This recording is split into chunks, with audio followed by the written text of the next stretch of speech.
What's going on, guys? You might be wondering about the bottle. My mic stand broke, and this is how we're going to compromise.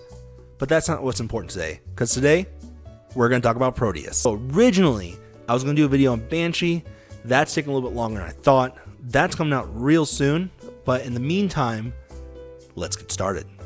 Guys, off the bat, before we get deep into this, Proteus is a straight menace. He's so powerful that just using his powers to warp reality burns out his body as a whole.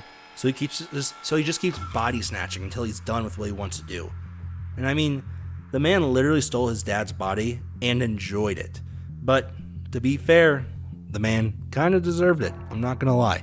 Proteus first appeared in Uncanny X-Men number 125 in September of 1979 by legendary writer Chris Claremont and John Burns.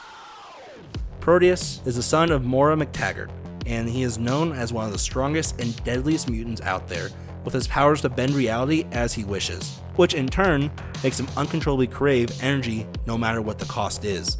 Proteus and his mom lives in Scotland at Muir Island's mutant research facility, where Proteus would be confined to a cell designed for his powers not to be used so his body wouldn't burn out. But after an attack on the facility by Magneto would accidentally destroy the door to his cell, releasing Proteus, unknown to everyone there.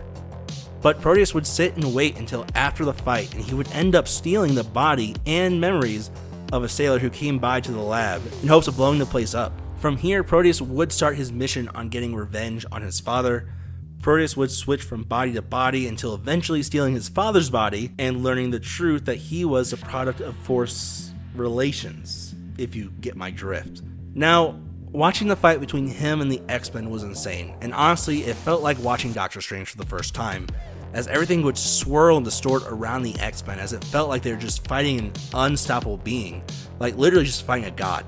And it's honestly insane, like watching it just play out. Luckily for the X-Men though, Proteus only has two weaknesses. One of them is the more he uses his powers, the faster his body burns out, and the second is metal. So for characters like Wolverine and Colossus, they couldn't be taken over. Once this weakness was revealed, Colossus would use his metal form and force Proteus to dissipate away. Now eventually Proteus would reform thanks to an evil organization named AIM. They would force another mutant named Piecemeal to absorb all the scattered pieces of Proteus. As Piecemeal would absorb more, we would see his body bloat and just become super obese until his body couldn't take it anymore.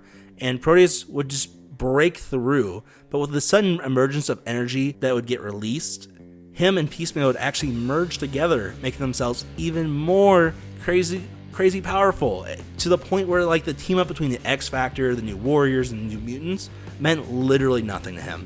They never even beat him. Proteus just decided that this reality wasn't good enough for him, and he would just kind of kill himself. Like he just dispersed himself again.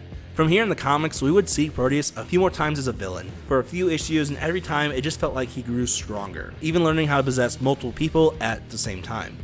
But recently in the comics, Proteus has become a mainstay character, living on the mutant island of Krakoa, and becoming a member of the Five, which is a group of mutants that, when their powers are used together, they can essentially bring someone back from the dead, which is just freaking crazy. For Proteus to survive and keep using his powers to keep doing this, they would actually create clones, or like I've heard people call them husks, of like Professor X's, and then they would keep possessing that Professor X's corpse and reviving it as needed again. If you want to see where his story goes from here, I recommend checking out Jonathan Hickman's House of X and Powers of X storyline. From there, a lot of fun stories pop up concerning Proteus and a bunch of other mutants. And always remember, if you guys like this stuff, please like and subscribe. I really want to hit 1,000 subs this year, and every little bit helps out. Other than that, I hope you guys have an amazing day, and I'll check you out next time. See ya!